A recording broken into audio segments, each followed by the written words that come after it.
All right, welcome back to Draws and Fades, episode 108, preview of the Wyndham Championship at Sedgefield Country Club in Greensboro, North Carolina. I'm your host, Owen Vrabel, joined by my co-host, Matthew Miller. What's going on, guys? Welcome back. And producer, Nick Boss. What's going on, fellas? How you doing? Year of the guy who can't win, and now is winning, continues. Tony Finau back-to-back at the Rocket Mortgage.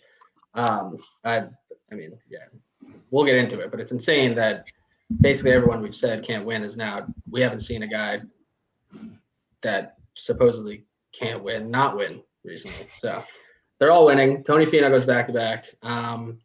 We'll briefly touch on the Rocket Mortgage. We were obviously at the Live Golf event in Bedminster, which we're going to record a separate episode for again this week. So if you want to hear about our recap and our experiences there, I suggest you tune into that. We'll get into our course preview at Sedgefield, go through the odds list on FanDuel, give you our outrights, top 10, top 20 thoughts, and one-and-done picks. So we appreciate you guys following along. You can follow us at Twitter at draws_n_fades, at Owen_Vrabel, and at MattyMills85.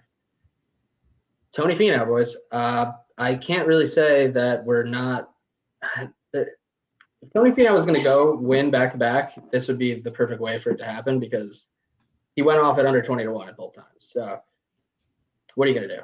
You know, we had a couple guys play well, but really come Saturday afternoon, it was like if Taylor Pendrith doesn't win, Tony Finau's going to win. So me and Matt were doing the math on the course in Bedminster, what we needed Russell Henley to shoot on Sunday for him to win. And we're like, well, if he shoots a 56, he's got a chance. Turns out if he shot a 56, he still wouldn't have won. So, yeah, I mean, at least it was pretty clear we weren't going to win come Sunday. We didn't get to watch pretty much any of it, so didn't really have to see Tony win. But yeah, it's been a weird stretch of golf. Yep. Everything we thought we knew has kind of flipped upside down, and it's kind of a weird thing. I mean, going for ever since I guess the U.S. Open, right? Like Fitzpatrick won, and then it was a guy that was like a freak thing. And then since then, Xander's won twice, Finau's won twice. Yep. Very very strange time right now.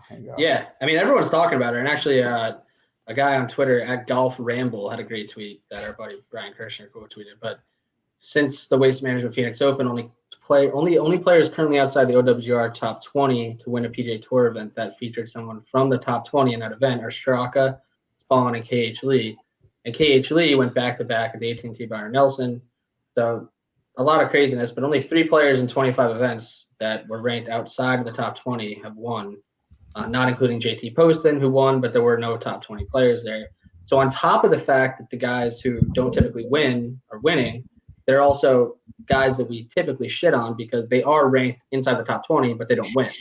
So the fact that Xander's won twice and Finau and Matt Fitzpatrick wins the U.S. Open, it's insane. I don't have the rankings up in front of me, but how many guys do you think are like top 20 because of the Live guys losing their points? I don't think that many actually. Not too many because only guys that were inside the top 20 from Live that would have fallen. Brooks. Right. Brooks has fallen.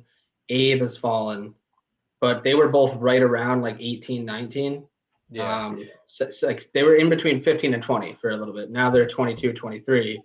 So the guys. What's like Louis and DJ? 25. So DJ, Abe, Brooks, and Louis are all between 18 and 25 right now.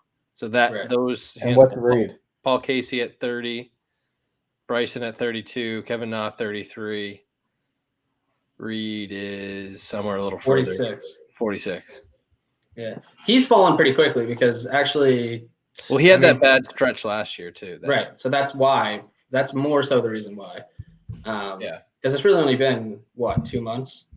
So yeah. But yeah, I mean so I don't think that stats actually really skewed. I think it's just that the best players at these events have competed and won, even though there have been guys that haven't won in the past. So it is a weird stat, but obviously we saw JT win, we saw Cam Smith win. We've seen great players win. But yeah, I don't know what that means because we have only 2 players inside the top 20 that are here this week. So if you want to think that trend continues, it's either Will Zalatoris or Billy Horschel, who are obviously both under 21. So I don't know. I think we might be due for a longer shot, but also the guys who are in the mid tier of this board are not notorious winners by any means either. So I think them winning would be not a surprise, but a lot of them would be the first win in a while, their first win on tour. So I mean, it's a decent field at Sedgefield this week, but it's not overpowering by any means. I think it's obviously the end of the regular season. We have the Northern Trust and the BMW coming up, first 2 playoff events, which we will see great fields at, minus the live players who qualified and won't be there. But I also saw a report that I don't know if they care or not, but I think people that are working for live are going to try to make them be eligible to play. Like, they obviously qualified to play in the FedEx Cup, so they in their eyes should be able to play. I don't know if they're going to actually make a stink about it or not, but they could, which would be kind of funny because obviously they all signed giant contracts recently and they don't need the FedEx Cup money, but they would be taking spots from guys, ranked between like 125 and 130 on the FedEx Cup standings list right now. Yeah. But it's also a good point that, I mean, this week is the final week for guys who are kind of on the cusp to get into the FedEx Cup. So if you want to kind of go that motivation route, obviously guys down there are probably going to be motivated to play well every week, but obviously a lot on the line this week. Yeah. I'm taking a look at the standings right now. So, I mean, guys that are ranked between like 120 and 150, you're not seeing a lot of guys that have great odds to win this week. But Webb Simpson is 126, so technically he obviously needs at least a made cut to qualify. Chesson Hadley is a 131. Matt Wallace, your boy Matt Wallace, is 134. Austin Smotherman, 135. No. Nick Hardy, Cam Champ, Eric Van Rooyen, Doc. Harry Higgs, dude, he's gotten some FedEx Cup action the last few years. He needs to play well this week too. He's definitely here, right? I mean, I hope he is, because otherwise, yeah, he's here. 240 to 1 to win. So it hasn't been a good year for our boy. Yeah, so maybe we'll look into the motivation factor, but all things considered, there aren't a ton of guys that are at low numbers on the odds board that are here. So anyway, yeah, last week, I think we can kind of chalk it up to Tony Finau all of a sudden is a winner of golf tournaments. And Taylor Pendrith played great too, but it's funny now that our mindset completely changed. When we saw Finau was playing well Saturday, we're like, fuck, like we kind of need him to not play well on the back 9 to really have a chance tomorrow, because once the lead got to 3, 4, 5, 6 under in comparison to the guys who weren't Taylor Pendrith, you kind of felt like you're out of it, especially at a course like that where birdies were flying. So yeah, it's like one of those courses where guys aren't really going to go backwards, right? So, and they're gonna stumble into birdies too. So you almost like, if you're coming from and the real issue was there really weren't many bogey holes. So yeah, there really weren't many places for him to slip up. And I think it's a little bit different this week. It definitely a ton of birdies available. It's a short course, but not quite as much of a birdie fest as last week's event. So we'll see what we get into this week, but I mean, we'll get started with a little Sedgefield Country Club preview. Matt, what do you got for us? Yeah, we have a par 70, 7,131 yards, Bermuda greens, Donald Ross design. Past winners, Kevin Kisner won last year, -15. That was kind of a crazy event. Russell Henley looked like he had it in the bag. Then he blew it. Then it was a huge playoff that he wasn't even included in. Kisner ended up winning. It was a wild event, actually, because Adam Scott had like a real close putt to win that on the first less than 4 feet, and he like pushed it, and then Kisner ended up winning. It was a wild finish. Yeah, it was a 6-man playoff. Yeah, so it was actually a crazy event last year. The year before, Jim Herman won -21. I remember that year very distinctly. Horschel. You had Horschel. Horschel and Doc Redman both right there, and somehow Jim Herman won out of nowhere. JT Poston won the year before, and then Brent Snedeker at -21. 3 of the last 4 years, winners have been in the 20s. Last year, Kisner was only -15. I don't really remember whether the wind was a little bit worse or what happened last year while I was playing tougher, but I would expect the winner to be somewhere back in the 20 range this year as well. A little bit about the course: 2 par 5s, 4 par 3s. The remaining holes are par 4s. Of them, 8 of the par 4s come between 400 and 450 yards. So it is kind of those shorter par 4s on a majority. A lot of wedges in your hand coming into the greens.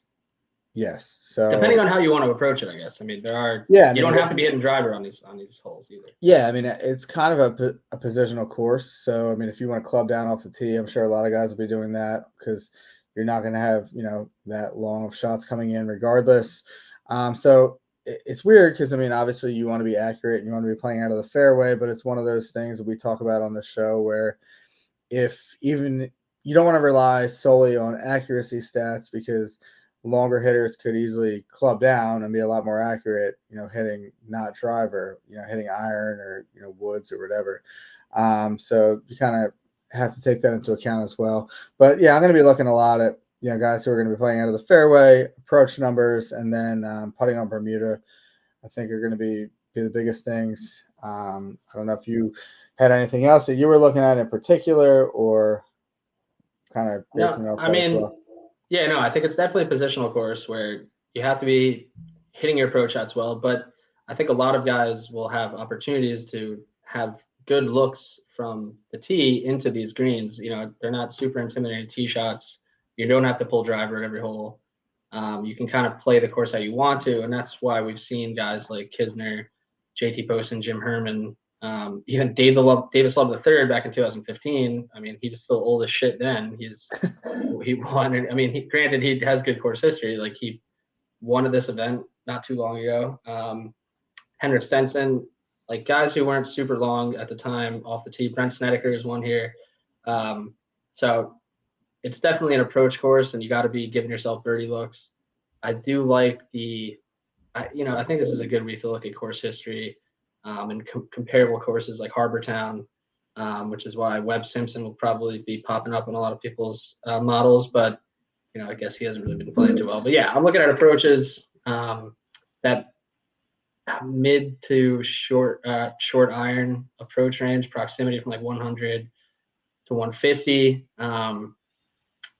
And at the end of the day, you're definitely going to have to get hot at certain points to make birdies here. So I'm definitely looking at birdies gained, guys who have played well recently, good putters on Bermuda.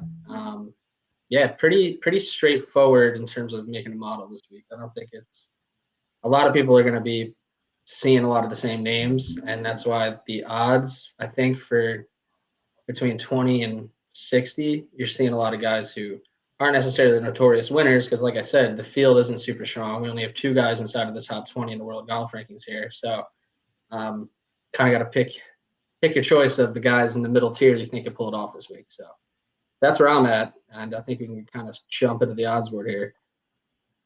So like I mentioned, Will Zalatoris and Billy Horschel are the 2 guys inside the world top 20. They're at 17 and 19. Sungjae Im on FanDuel is your odds-on favorite at 15-1, and Shane Lowry is at 17-1.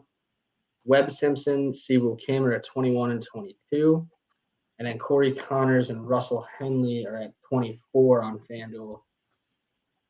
Kind of similar to last week, because this is a field with a lot of guys who don't win very often. I think the numbers are, the farther you get down, I think the more disparity you might get looking at different books. But coming from a guy who bets Russell Henley a lot, 24-1 isn't exactly the best number, but those are the guys that are under 25-1, under 30-1 on FanDuel. So we got a list of 9 guys here, Matt. Were you looking to get involved with any of the guys inside 25-1?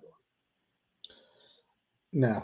Fair enough. I mean, I love Siwoo. I love his course history here, but I just can't get myself to take him at 22-1.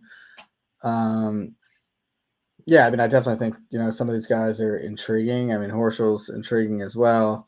But I just couldn't get there with any of them. I just feel like if I go a tier down, I'm not losing that much, and the numbers are significantly better. So fair enough. Well, you are going to miss out on the Russell Henley redemption story then, because I can't picture anything other than Russell Henley winning this week, which, we mentioned it last week, actually. He's of the guys that don't win and have blown a bunch of events. I think Russell Henley is now at the top of the list of guys who you would say probably aren't going to win. But, I mean, this just sets up really well for Russ. I mean, he's first in strokes gained approach in his last 36 rounds. He's just striking the ball really well. Proximity from 100 to 125, he's top 10. Strokes gained total on Sedgefield, top 10, top 20 at Harbour Town. Course is under 7,200 yards. He's third over his last 36 rounds. His ball striking has been phenomenal. He's under his numbers with the par fours between 400 and 450 are very respectable. Besides the fact that I wanted to bet him, even though I've bet him a tons of times and he's kind of ripped my heart out, he's exactly what I'm looking for this week. So I'm going to get it. I'm going to get on board. He played well at the Rocket Mortgage. He didn't putt well enough to win, and that's something I think can flip, but he gained over 5 strokes on approach, gained over a stroke and a half off the tee, played really well around the green, which I don't think he'll need this week, considering I think he's going to be striking the ball well. So I like Russ a lot this week. It was, I don't know what I was expecting per se numbers-wise, but I'll take what I can get between 25 and 30. I'm going to jump on board. Yeah, I'm not surprised. I mean, it's kind of your guy. I had a little taste last week. He did play fairly well, but yeah, I mean, it's tough with Henley always because I feel like when he's that close to the top, he is one of those guys that just seems to never really get it done. But like you said, we're on a little bit of a trend of guys not really getting it done winning. And also, I mean, when you look at the field, it's not like there's that many names of, perennial winners up there. So someone has to win this week. Right. Yeah, I mean, and a lot of the guys I listed off, I mean, we can get into the next slew of guys, which is Adam Scott, Brian Harmon, Denny McCarthy, Tom Kim, who's just shooting up the odds boards, playing well. He's at 32-1. Kevin Kisner's at 34. Tyrrell Hatton 35. Aaron Wise 37. Like the guys that caught Henley last year are all here again. Kisner, Scott, Siwoo. I think Roger Sloan is here somewhere. So yeah. There's not, I guess, notoriously great players here, but the guys who played well last year are here again. And I don't know. There's something about Russ I can't get away from him. His approach statistics are my favorite, and he's always popped up on my model since we started this podcast. So if I would be beside myself if he won this week and I wasn't on board. So that's where I ended up. But I think there's a case to be made for a lot of guys between 30 and 60. So let's get into that. You taking anyone between 30 and 60, man? I've just read off a bunch of them. Aaron Wise, Davis Riley, JT Poston, Harold Varner, Taylor Pendrith, Scott Stallings, Kristen Bazanhout, Keith Mitchell, Justin Rose, Adam Svensson, Sebastian Munoz, Adam Long, Jason Day. So a pretty big group there. Similar to last week, a lot of guys in this range. And again, makes me feel the same way as I did last week, that if you're over 100-1, you're probably over 100-1 for bad reasons. And although we might be due for a long shot winner, I think these names are long shots, so to speak. And in this field, they're at, numbers that are slashed, but I think you can still find some value there. So what are you looking at? You're not starting up top, starting in the mid range. What do you got? Yeah, I like a lot of these names in the mid range. I'm going to start with our boy Tyrrell Hatton. Yep. Coming off a pretty good result at the Open Championship. Haven't really seen him recently. But I like kind of the fact that he's not the longest guy, but you don't have to be at this course. I tend to like him more on these positional style courses. Last 36 rounds, par fours between 400 and 450. He's second in the field. I mentioned that, 8 of the 12 par fours on this course fall in that range.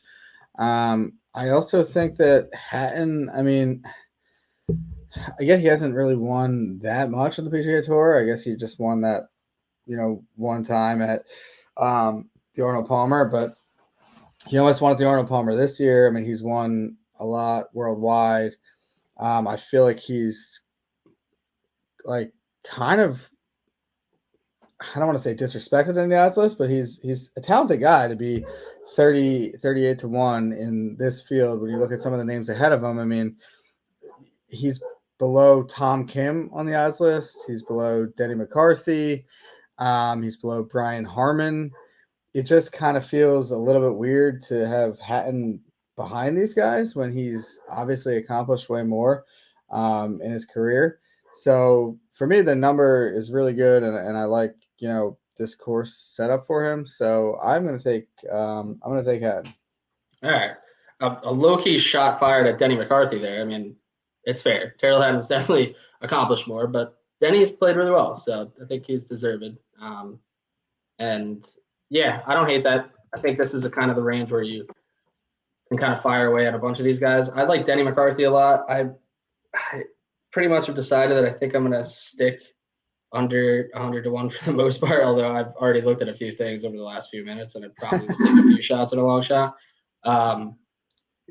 But Denny's played really well here. I'm hoping that he can bounce back after last week. He played really poorly at the Rocket Mortgage, basically lost strokes everywhere.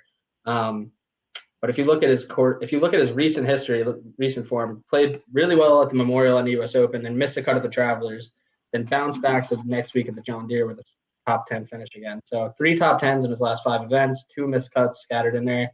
I think he can definitely bounce back. He's still definitely the best putter in this field, and I think I mentioned it last week. I mean, his ball striking has been so improved over the past year that I think this is an event where if he actually is striking the ball well, he's going to be gaining strokes on the green, which is not a surprise. And he's been solid on those par fours between 400 and 450. Gaining birdies at a pretty good percentage, been solid off the tee, and he doesn't have to do too much off the tee here. And when we have seen him play the Wyndham, he's got a 15th last year, 9th in 2020, 22nd back in 2019. Just very consistent. I think he's also, for what it's worth, a pretty sharp top 20 play. I mean, you're probably not going to get great numbers, but I feel confident in him bouncing back this week. Definitely wish the number was better. I will admit that, but I think that's kind of what we're working with this week. So yeah. Who's next on your pick sheet here? My next pick on the pick sheet would be JT Poston, the Postman. Okay. 42 to 1, previous winner here at this event. Picked up his first win here. Playing some good golf lately. Obviously won the John Deere not too long ago. He's another one of those guys that I feel like this course sets up really well for him. He's first in par 4 scoring, 400 to 450 his last 36 rounds, but he's another one of those guys that's not a long hitter, but kind of plots his way around the course, and then he could just get really hot with the putter. I mean, you mentioned Denny McCarthy being, the best putter in the field. I would agree with that, but I think JT Poston's one of those guys where when he's on with his putter, he probably is, one of the top guys in here. I would definitely say, when he's feeling it, maybe like a top 5, top 10 on the greens guy in the field. So if he catches fire with the putter this week, I think he's definitely capable of winning. He's, striking the ball a lot better lately to go, with that. So I like that number for him, actually, 42 to 1. We've seen some double winners recently with, Tony Finau, Xander Schauffele. Poston one recently. Maybe he picks up his second win in this stretch this week as well. All right. I mean, yeah, that's a stretch, I think, but I mean, he's won here too, so I think it's not a bad pick. He's played really good golf recently, and similar to McCarthy, can definitely get hot with the putter. So I don't hate that pick. I will not be joining, but I think this is the range where you kind of fire away, and I'm expecting a decent portion of the guys between 20 and 60 to be involved on the weekend. So I'm gonna stick with my guys who have never won me money on an outright and go back to Harold Varner. Man, I don't know what it is with Harold, but I just feel like eventually he's going to get the monkey off his back and get a win. I guess, talking about guys who can't win, if he feels right up that alley as well. So maybe the trend will continue there. But guys just played really good golf with his irons over the last 36 rounds. He's 5th on strokes gained approach.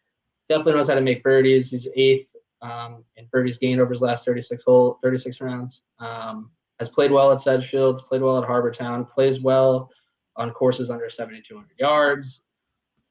I think that the number is relatively fair. I think, in any other field or different event, you'd probably get him at a better number. But 2 top 10s of this event, 7th in 2020, where he actually struck the ball lights out. I think if he can get back to that, he's got a good shot this week. So, you can never really be too confident when you're taking Harold Varner. But he's really been pretty consistent this year since you can even go back to this fall swing of last year. He's really played really good golf. So, some missed cuts scattered in there, but he's only missed 1 cut since February, which was at the U.S. Open. So I also like him for a top 20 play this week as well. So back on Harold Varner Express, not shocking. I really haven't done anything shocking at all. So Russell Henley, Denny, and Harold so far under 51. This is a vintage Owen card. Yeah. It's going to get more vintage as we go. So let's just keep it rolling. Yeah, I'm going to be joining you on the non-surprising pick train. I am going to go at 60-1 Keith Mitchell.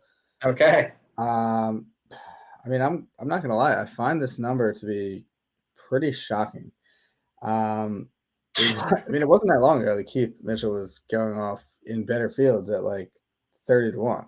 Yeah, you've gone from disrespectful on Hatton to shocking on Keith Mitchell. Yeah, well, it is shocking because I don't understand why he's all the way down here.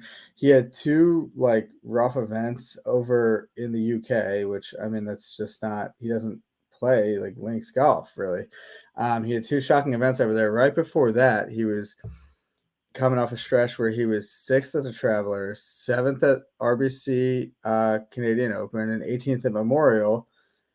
And all of a sudden, we get back over here. He hasn't played in a couple weeks, and he's 60-1. I will be back on board with him. I have also been saying this for a while. Keith Mitchell on short courses is a thing. People, I guess, aren't catching on to that. 2nd in strokes gained total, last 24 rounds, courses under 7,200 yards. Keith Mitchell is very good on the short courses, despite being a great off the tee bomber. When he clubs down, he's very accurate and he plays very well on these style courses. We've talked about this, several times before on the show. I'm going to continue to ring that bell. 60-1, I feel like that's a fantastic number. There's absolutely no reason not to be on that. Yeah, I feel it. I'm not going to join you. And also I feel like you're kind of going down this lane here where you're not really caring about the guys who haven't played in 2 weeks. So, like Hatton hasn't played since the Open. Mitchell hasn't played. But we'll see. I don't know. There actually is a decent amount of guys who haven't teed it up since then. I think Zalatoris and Horschel are also in that boat. It's obviously it's these guys who are, already in the playoffs that are probably trying to, save themselves some energy before the big run. But yeah, I'm not going to get, I'm not going to live or die on a couple of weeks off. Yeah, that's fair. Harold Varner is also in that boat, so I can't really harp on that too much. But I don't hate it. I'm going to be joining at the 60-1 line, which is on DraftKings, not FanDuel. Scott Stallings. Going back to Scott Stallings, I just can't get off the guy. So it's another scenario where he's continued to play good golf. Obviously hasn't won a tournament, which I don't think is shocking because he's Scott Stallings and he's going off with these numbers where if you bet him at 60-1 every week, you're hoping he wins once in 2 years. I'm hoping that once in 2 years is this week. So Scott Stallings will be back in the card. Played well last week, just didn't make enough putts to really get into contention. Finished 10th at the Rocket Mortgage.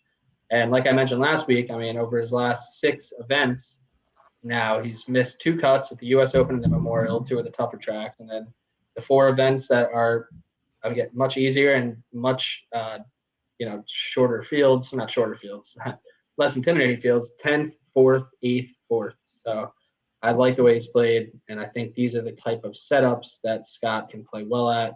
So I'm going to get back on board. He doesn't have great course history. His best finish was 14th back in 2012, but I think this is the best golf he's really played in his career. So I think Scott will continue the trend, and we'll see if he can continue to stay hot. He modeled out pretty well for me, considering he's really hitting the ball well on approach. His proximities from 100 to 175 or inside the top 15.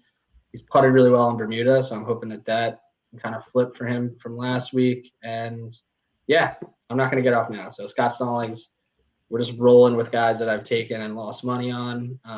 But in my defense, I think also are pretty good bets this week based on statistics and their current form. So I like that. Yeah, I mean, I had Scott last week. I think if you liked him last week, I mean, he played well. There's obviously a lot to like for this week as well. So I think that's a good pick. I'm not going to be on it, but I do like that selection. Okay, so we're over 60-1. Unless you have anyone else in that range that you're going to take besides Keith, JT, and Hero. No, I'm going deeper for the rest of my picks. We're going deep. We're going deeper. We got football season coming up, so going deep will be back in play. Jason Day, I mentioned. So we got Ches Reavie, Mark Hubbard, Kevin Streelman, Martin Laird, Alex Smalley, Brendan Todd, CT Pan, Cam Champ. Our Callum Tarrant pick from last week wasn't horrible. He's at 80-1. Chris Goddard, Joel Damon, Harris English, KH Lee, Matthew Neesmith. Those are the guys on FanDuel Sportsbook between 60 and 100. What do you got? I'm going to go back to our guy, Callum Tarrant. Got a 90 on him. I mean, he played pretty well last week, minus just a bad Saturday, really. And he played well Sunday. He was good the first 2 rounds. I like what he's doing lately. I mean, he's gained off the tee now 3 straight, gained 4 straight on approach. Last week, he lost 0.1 strokes putting. I mean, not horrible, but he had gained 3 straight prior to that. He seems to be playing some good golf right now. So, I mean, I feel like it's kind of similar to what I just said to you on Stallings. So, if you liked a guy last week and you liked what he was doing, and then, he played well again, I don't think there's, really a reason not to like him again this week. 90 feels pretty fair. Feels like a pretty good number on him. So, I'm going to go back to him. Yeah, that does feel pretty fair. I don't hate that play. He definitely played well above average golf last week. Just didn't make enough birdies to really get in contention. So I like that. I'm sticking with kind of just going down with the ship. So I'm going back to Matthew Neesmith, who, he's every now and again he'll show me a lot of life, and I'll think that we got a chance at a long outright winner, but.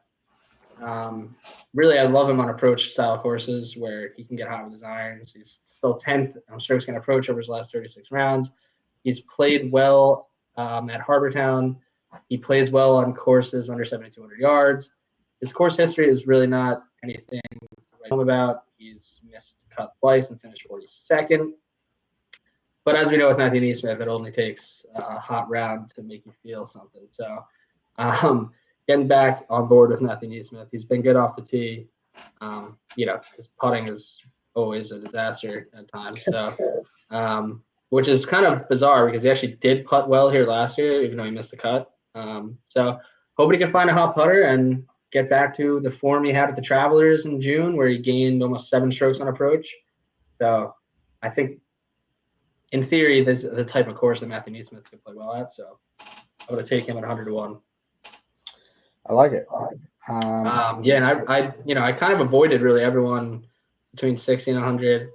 Obviously, the Harris English play last week was a mistake. He's not nearly as close as I thought he might be. That's, just keep an eye on that because I don't think his career is over. No. He just needs to figure it out. Other than that, I didn't really consider too many other guys in this range. I do like the Callum Tarrant play. I'm just not going to spread myself too thin here.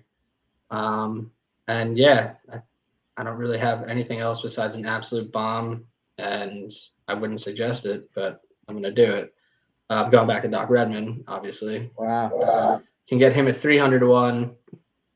I mean, it's like,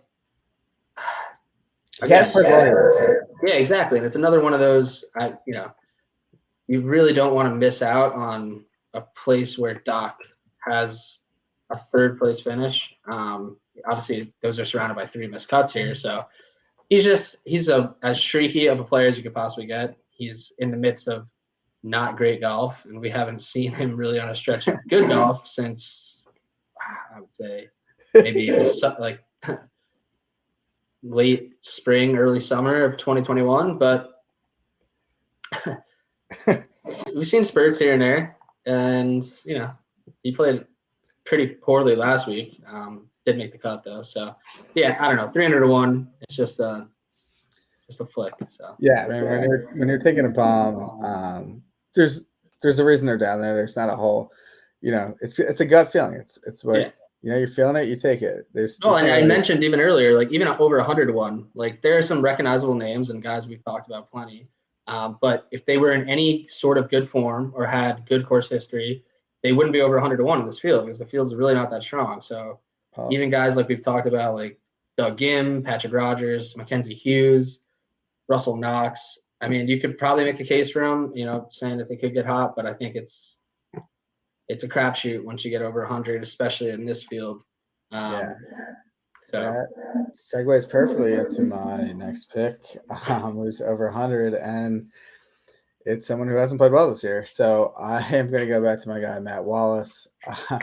I've been waiting, I think, the entire season to make this pick because he's been so bad I haven't been able to pick him yet.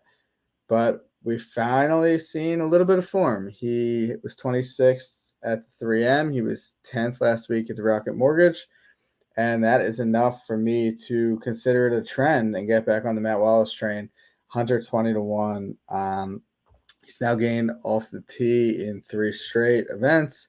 He's gained on approach in 3 out of his last 4, and he's been putting pretty well lately. So maybe Matt Wallace has figured something out, and I'm here for him to, continue this little stretch for one more week and see if he can't get himself in the mix. All right. Yeah. I mean, it's probably a much better shot than Doc Redmond, so I don't hate it. But you're going to throw a little bit on Doc just for old time's sake? I mean, I've been doing it, so yeah. What another donation? What's it matter? Oh, Doc, the donation machine. Yeah. So, boss, why don't we bring you back in here? We'll get your thoughts, and we'll get into our one and done picks for this week. So, I know you like to look, usually under 50, under 55-1. What do you like this week? Plenty of options. That is true. There are plenty of options in that sweet spot in the board, right at that, like 25, 30 to 50, 60, right in there. Yep. So I got a plethora of losers that I'm picking, and I'm excited about it. A plethora. I love it. I even had to cut some out, which is tragic because I liked over half of that range. I rattled the list off to you Monday, and you're like, okay, well, that's a start. Yeah. I think at the top, I'm leaning towards Connors, but it's basically Connors or Henley. I feel like the more I talk to you, the more I lean Henley. So one of those two there. I want to go to Kisner. I feel like the number's actually not that bad, but it's kind of even dropped. But I don't know. I'm not overly inspired by him at the moment. So going to skip Kisner. Matt, I like Hatton. I'm going to jump on Hatton with you. Let's go. As well as JT Poston. I think that's a double pick. I'll be on your boy Svensson. I don't think – did you have him or no? I do not have Svensson this week. I didn't know if I considered it. He's still playing well. I'm going to take him. I mean, I've been kind of vicariously following your Svensson train this year, and it's been okay or been going well, I would say even. I mean, last week was decent. So I like the number there. And I'm intrigued on Adam Long. He's not really a guy I've ever bet, but he's played well. I think he's got 4 top 25 finishes in a row. So can he win? Maybe. I don't know. I might take a little shot. 62 is what I see. So not that bad, but that's high for me. There you go. Yeah, I don't hate that.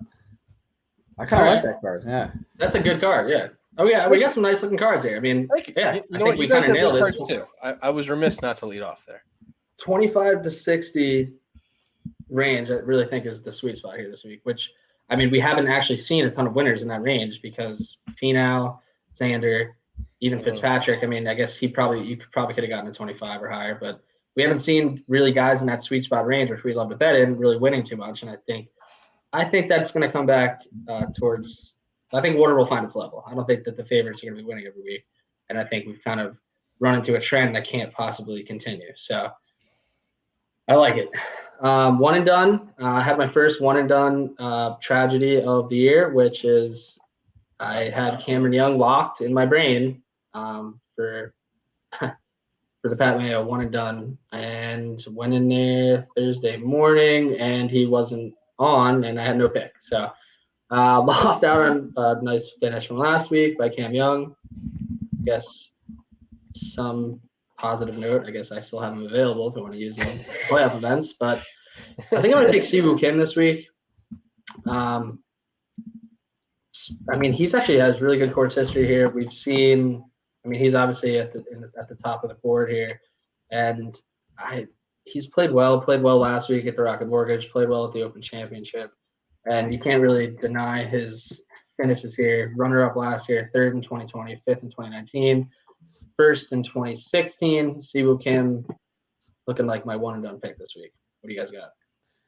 I am in a little bit of a predicament with one and done because I've used a lot of the guys in this field, and a lot of the guys that I am picking this week. So I don't really know what I'm doing yet, but I might be going with Billy Horschel. I don't think I've used him yet. He's at the top of the board. He's another guy that I could see playing pretty well this week. So that might be my option. Or I don't know. I don't think I would have used JT Poston yet, so it's probably between Horschel or Poston. I'm getting kind of in desperation mode right now, so I really need a winner. I'm kind of like that guy on the FedEx Cup playoffs who's on the outside looking in right now. Yeah. If I want any chance of the money, I need to win this week. So it's going to be a tough decision. I'm that guy that's already lost his tour card for next year, so it really doesn't matter if I show up and play this week or not. I can't imagine I've taken Corey Connor, so I'll probably take him. If not, Poston. I mean, there's no way I've used Poston, so one of those two. But again, I'm relegated to the Corn Ferry Tour. So.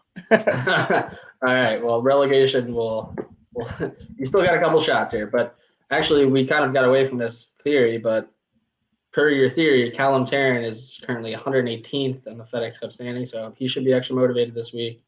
I think there was another guy that we took here, but I can't find him now. There's a few extra spots too, because I think there's some live guys that are still in there that likely, obviously, won't be participating. Right. Oh, and Matt Wallace, Yeah. So Wow. There you go. There you go. You got two extra motivated players in your card this week, so should be good. Playoffs are around the corner. Some big purses for the PGA Tour and their playoff events coming up. Should have really good fields. And, I mean, I think finally, because we've had really 3 events in a row where, there are a few of the top players in the world in attendance and then a lot of the mid-tier guys, but we're going to have stronger fields, which leads to stronger odds boards, which leads to better numbers in that mid-tier that we love on guys that look a little bit better at 30-1 than, Denny McCarthy. So let's hope for a winner this week, close out the regular season strong, and we'll be back next week for the playoffs. Good luck, everyone.